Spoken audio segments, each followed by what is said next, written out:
Tara, samahan niyo ako ngayong araw and welcome to my mini vlog! Nung isang linggo pa nga nagre-request yung asawa ko sa akin na magluto daw ako ng waffle. Kaso sabi ko sa kanya, paano ba naman tayo makakapagluto? Wala naman tayong waffle maker. Kaya naman nag-order na lang ako agad dito sa may online para naman makapagluto na ako ng nire-request ng asawa ko. Dahil nga tamad na din talaga akong bumili sa labas. Kasi minsan talaga sobrang haba talaga ng pila. Halos lahat ng mga kailangan namin dito ko na lang talaga binibili online. Secure nga din yung packaging nito, tapos may libre pa silang ganyan. Meron nga rin ibang brand na tinuturo sa akin yung asawa ko. Kaso kasi yung binibili niya kasi kulay black. Sabi ko ayaw ko nun kasi nga hindi aesthetic.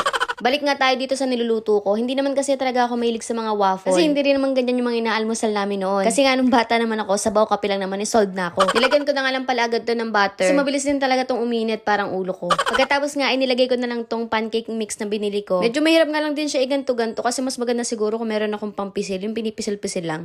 After ko nga malagyan lahat, nilagyan ko na lang din siya ng hotdog kasi yan yung pinakapalaman niya. At dahil first time nga ni ate mo, tinan mo naman nangyari, nakalutang yung mga hotdog. Aba, malay ko bang kailangang ilubog yan or kailangan pa pala siyang takpan. Dahil first time nga natin siya, o siya, wag niyo munang gagayahin to. Nung nabaliktad ko na nga lahat, sabi ko sa asawa ko, sa pangalawang try, talagang mas maganda na. Kaya naman sa pangalawa kong pagluluto, gilas na gilas ako lahat, talaga nilagyan ko yan ng butter. Dinagdagan ko na lang din siya ng palaman na cheese para mas masarap. Pagkatapos ko nga lagyan lahat, ang ginawa ko naman nakasunod, inilubog ko na lang siya ng ganyan kasi feeling ko matatapon kasi kapag dinagdagan ko pa ng additional pancake mix. O diba, ang bilis, pwede ako maging rapper.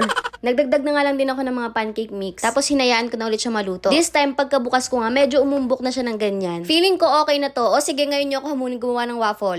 Pagkatapos ko nga lutuin, yan na itsura niya. Nanginginig-nginig pa yan kasi nga gutom na rin kasi ako. Para sa mga gusto rin gumawa ng waffle at saka sa mga gusto rin pang business yung ganito, lalagay ko na lang yung link sa comment section.